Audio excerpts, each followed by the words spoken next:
Imagine that the only way you could survive in the world is by selling yourself, your organs, or something worse.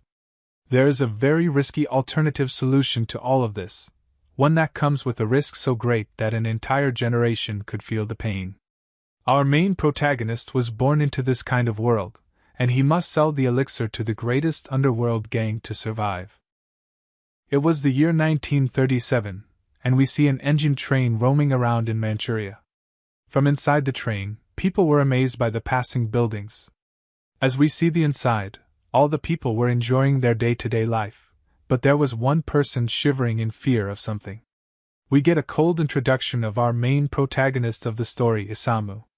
Now he was beyond words and very fearful of something. As his mother gives him some rice cake to eat, she lets him know that he must fight on and be strong. As she began to shower her worries on her kid, it seemed like Isamu was about to enroll in the military. Our scene swoops to just one day later, and Isamu was laying on the boiling hot floor, and bruises covered his body, and he was begging for air and water. As a strict officer shouts at him, Isamu was going through hellish training at the military camp. Shaking and crying, all the other fellows get up and start running, and it seems like they were instructed to carry a super heavy metal joint with them all the time. As he salutes the officer, he lets him know that he has done his duty and cleaned his room perfectly, but the officer punches him and asks if this was what he called perfect. The officer kept beating the living crap out of him, and during their dinner, he made sure to chug everything that he could get inside his chopsticks. Right next to him, his friend was also chugging, and it seems like he was done and rushes to get seconds, and he tells Isamu that he can't beat a speedy eater. Now they both had a competition with each other, and wanted to see who could finish their food first, and Isamu lost this bet. But unexpectedly, his friend and Isamu both end up puking on the floor, and later we see that they were punished and were ordered to clean the pigsty. As Isamu makes a troubled expression, he notices something, and there was a small plant of some sort. The unique patterns and everything else would just bore anyone, and immediately he browses through his book and mutters to himself that he was right. As he recites the details of the plant, his friend tells him about his weird habit of looking at plants and muttering something about that, and with a grim look, he lets him know that a glutton like him would love to know that this little plant is something that would produce soybean, and this place where it is growing could help the crop grow faster. As he finally understands the reality, he asks if they could eat it soon, and with a sad voice, Isamu tells him that by that time they would already be at war. And just as he says this, Isamu was firing a long rifle at someone, and they were already at war. As their troop held the line, after everything, they were going back and they started to yell about their experiences and all, and they were marching from the city streets, and from the side, a girl was crying and asking for help. Her brother was gravely hurt, and was just near death's door, and as Isamu notices this, his friend tells him not to bother and just walk, but he does the opposite and runs towards the girl, and as he asks this, in the next second that little kid brings out a handgun and glares at Isamu with dead and cold eyes, and it seems like that kid was just going to kill him, and he tells Isamu to die. He shoots at him, and the bullet ends up grazing his right eye all the way, and Isamu learned the truth of war and misery for the first time in his life. Many weeks later, someone was pulling out a round radish from the grounds, and as we zoom out, a cute girl was pulling a long radish with everything that she had. She glances to her side and asks her brother for help, but he was too busy playing around, and as she cries out about the heat, someone approaches her and asks her if he could help her out. Isamu greets his sister, and there we see that he was discharged earlier, and now he had a big scar on his eye. His sister scolds him and tells him to rest, and he replies by telling her that he is fine, and since his eyes can't work, there should not be a reason for him to slack around. Now as they were chatting, their mother joins them as well, and she was doing some incredibly intense labor. As she throws them down, she was exhausted, and the bags she carried weighed up to 20 kilograms apiece. Isamu's family lives near a farming area where ingredients for the army are supplied from, and his family works there as well. As one of the officers punches a man, he jolts from the pain and drops down, and the officer tells him to work, or just die somewhere where they won't have to deal with him. He apologizes, and Isamu approaches the only person he knows outside his family.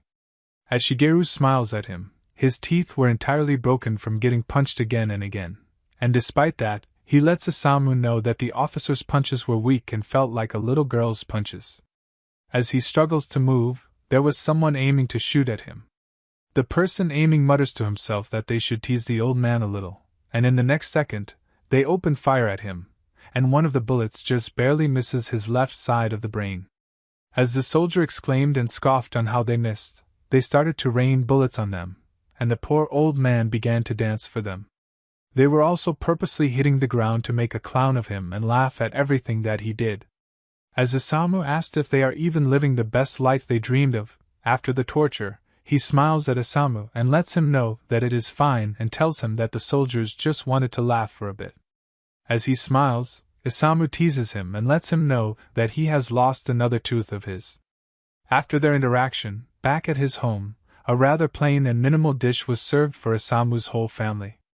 Their youngest cried out to them and tells his mother that he is tired of eating the same old boring millet with steamed rice.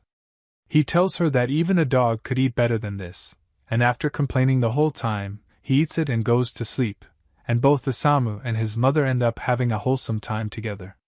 He lets her know that he has not been a good son, and with a motherly smile, she lets her son know that he has done a lot and she is happy with the way they are. As this wholesome event was the last thing that was to happen, something unexplainable was just near the corner. In the evening, Isamu would venture outside the restricted zone and would fetch herbs. Since he lost an eye, his sense of smell has developed so much that he can detect minor changes with just one sniff. As he collected some herbs to enhance the steamed rice's flavor, he was returning back home and noticed that his surroundings also had some deadly poisonous plants as well, and he could even detect them. He glances above and ends up seeing that his mother was roaming around in the dark, and he calls out to her, and when he approaches her, his mother spins around, and blood was coming out of her mouth, and she glances at her son like she was ready to say something but couldn't.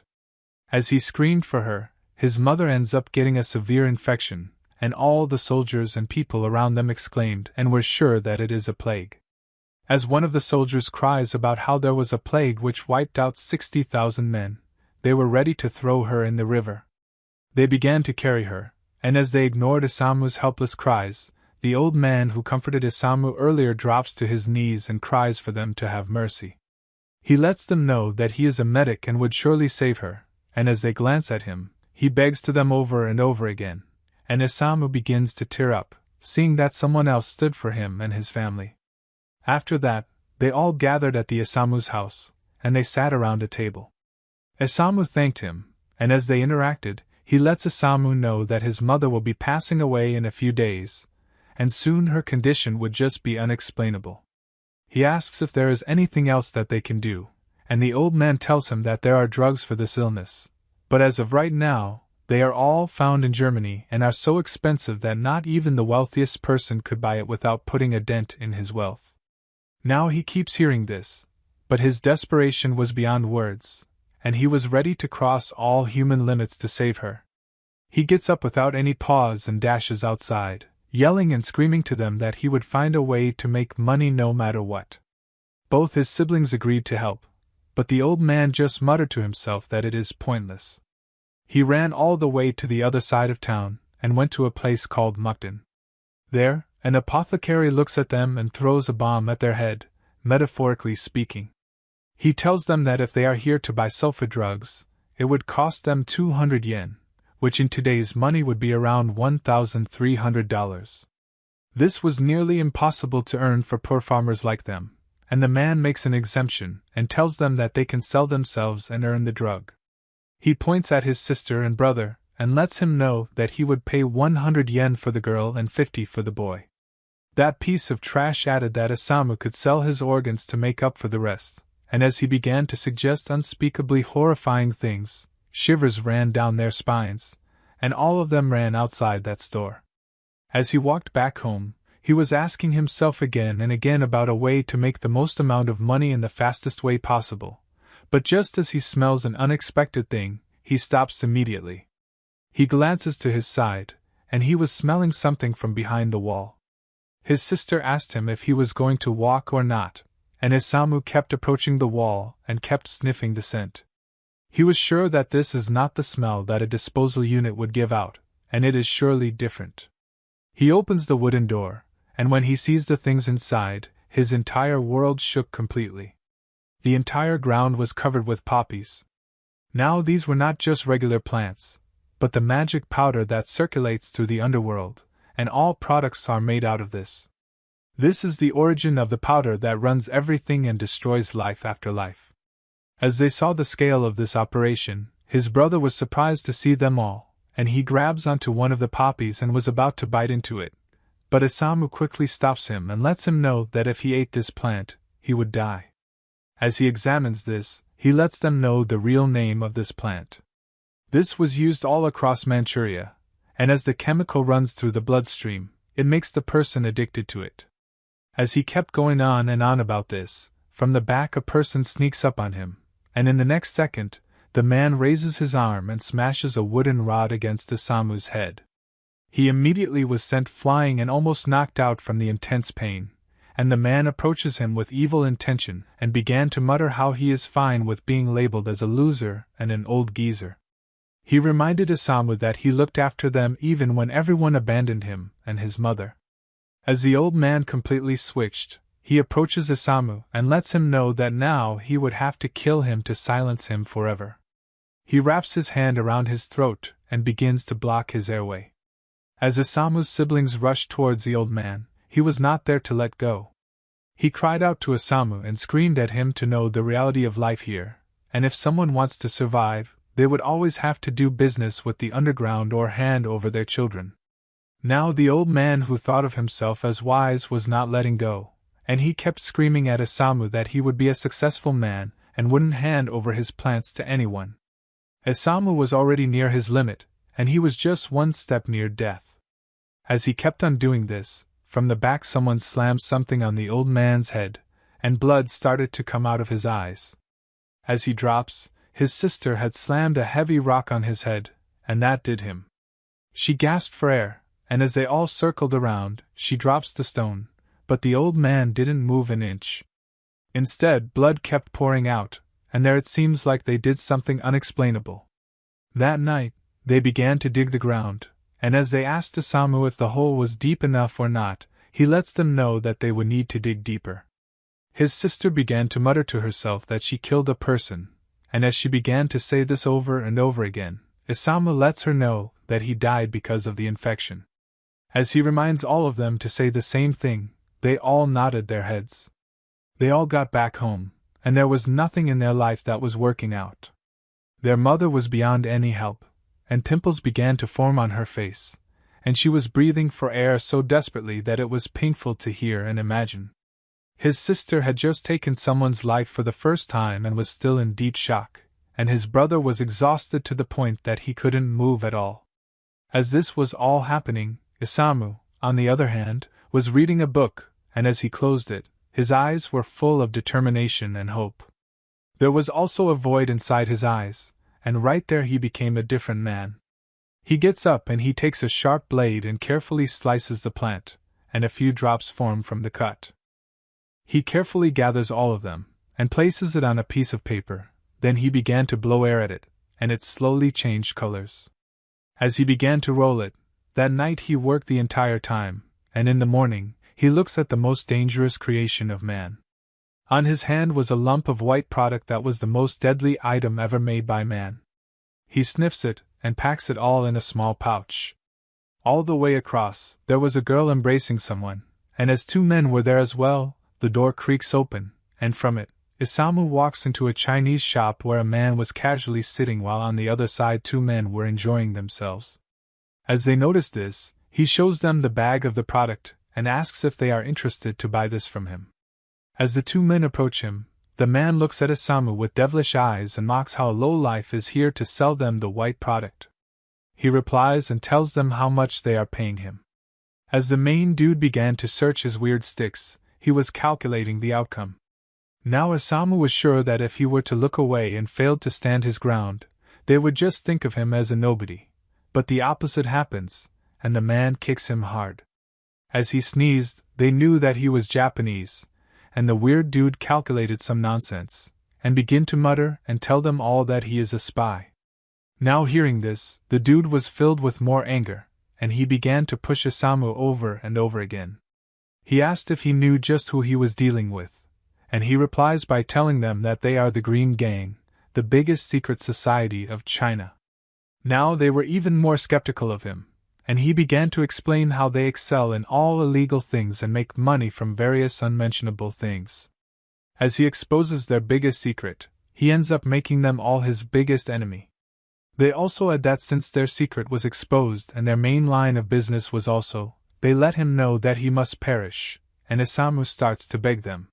He screams at them and urges them to check the product for once, and it was already too late, and the man swings his sword. Just as it was about to come closer to him, someone blocks it. As the people panicked for a minute, a beautiful girl stops them and tells them not to rush at such important times. As he wonders who this is, all of them became stupid men and began to scratch their heads.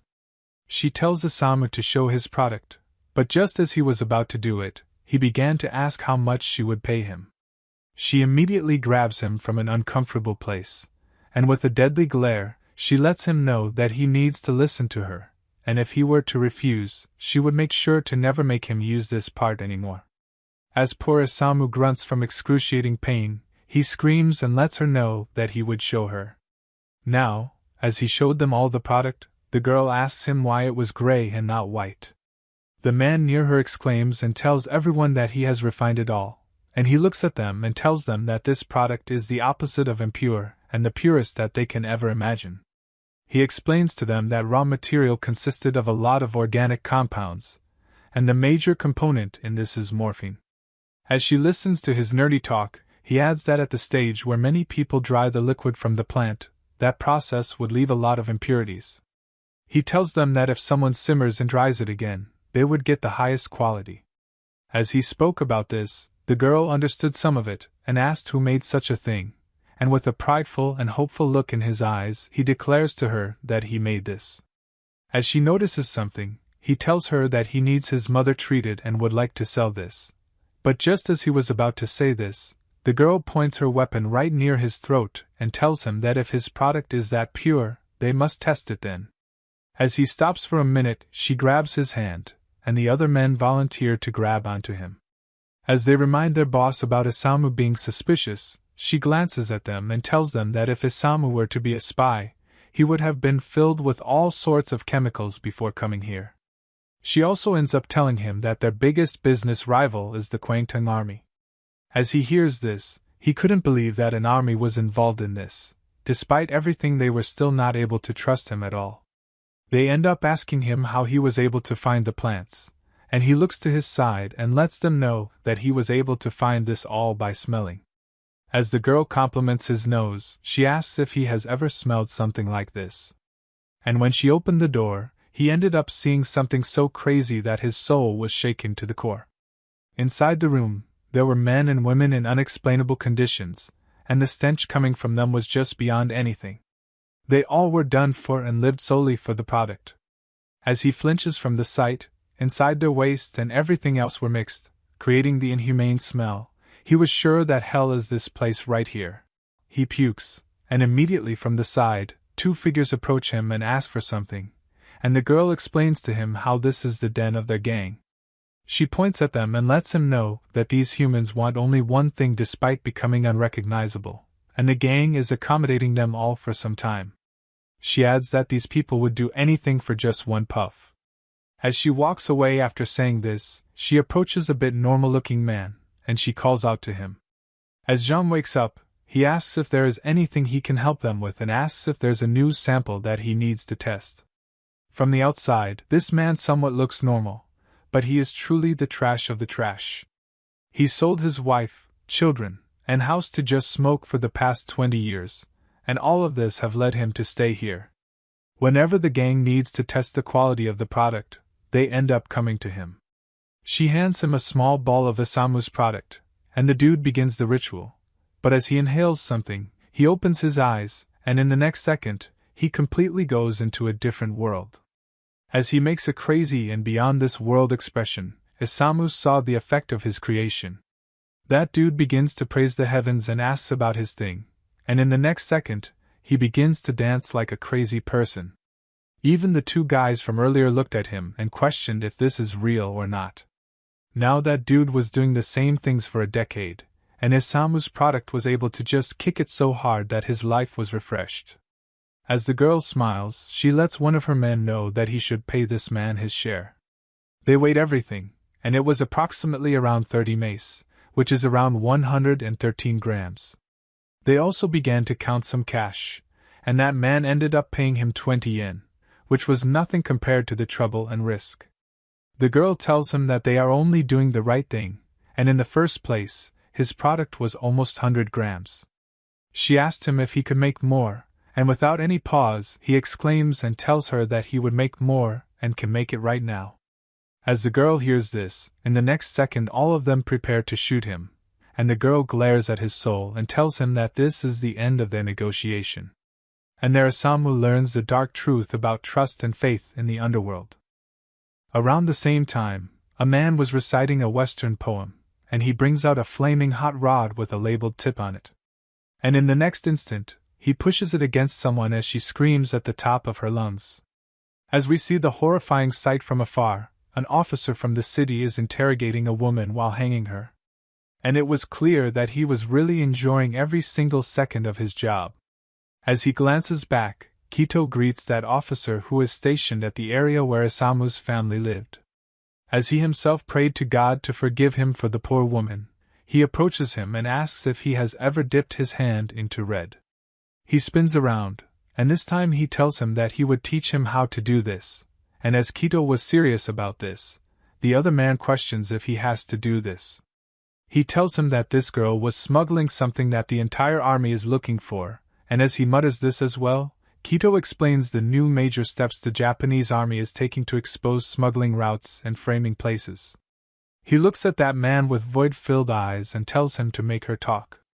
As the girl cried for mercy, he hesitated, telling him that she is a woman and perhaps they are going a bit too far with this. And Kito was just disgusted by these words and asks him about his salary that he earns every month. He replies and tells him that he makes around 6 yen every month, and in the next second, Kito pulls out 49 yen, and his eyes just widen. He lets him know that from this month onwards, he would get 49 yen, and he begins to question if there is something else important to him other than his family and this money. As he thinks about his family, the officer becomes a changed man himself. He grabs the iron rod, and as the girl screams, he was already blinded by his family and the money, and he shouts at her to spill the secrets of her trade. On the other hand, the girl and the gang dragged him to a rural area which had pitch-black darkness all around it. He asks them where they are taking him, and the man replies to him that they are already suffering a lot from business rivals, and they would dump him for sure. Now they were sure that he is a spy, and that man puts his gun near his head and adds how it would be a problem if he were to spread his teaching to others and create more of his product. They all muttered how they would take care of the body. The girl herself was behind all of this. Near the sea, the girl points her gun at him and tells him not to take this personally. She adds that there are things that they must do for the organization, and as he hears this, he was sure that there is no way they would have mercy on him, and in the next second, he throws all the money that he earned and the money that he had. As the girl questioned about this, with an absolutely hopeless voice, he tells her to tell his family that he wouldn't be able to save his mother. And as tears began to flow from his eyes, he begs her to tell his siblings that he is sorry and asks her to send this money so at least they could go to a normal school. He cries and begs her to just send this money back to them. As poor Isamu accepted his fate, the girl showed no mercy and shot her gun. As the bullet struck, blood gushed out, but he noticed that it wasn't his blood. The girl shot the big man near her, and as he drops, he couldn't understand anything. And she spins around and shoots all the other remaining people one by one. That day something unexpected happened in his life, and he witnessed 4 murders.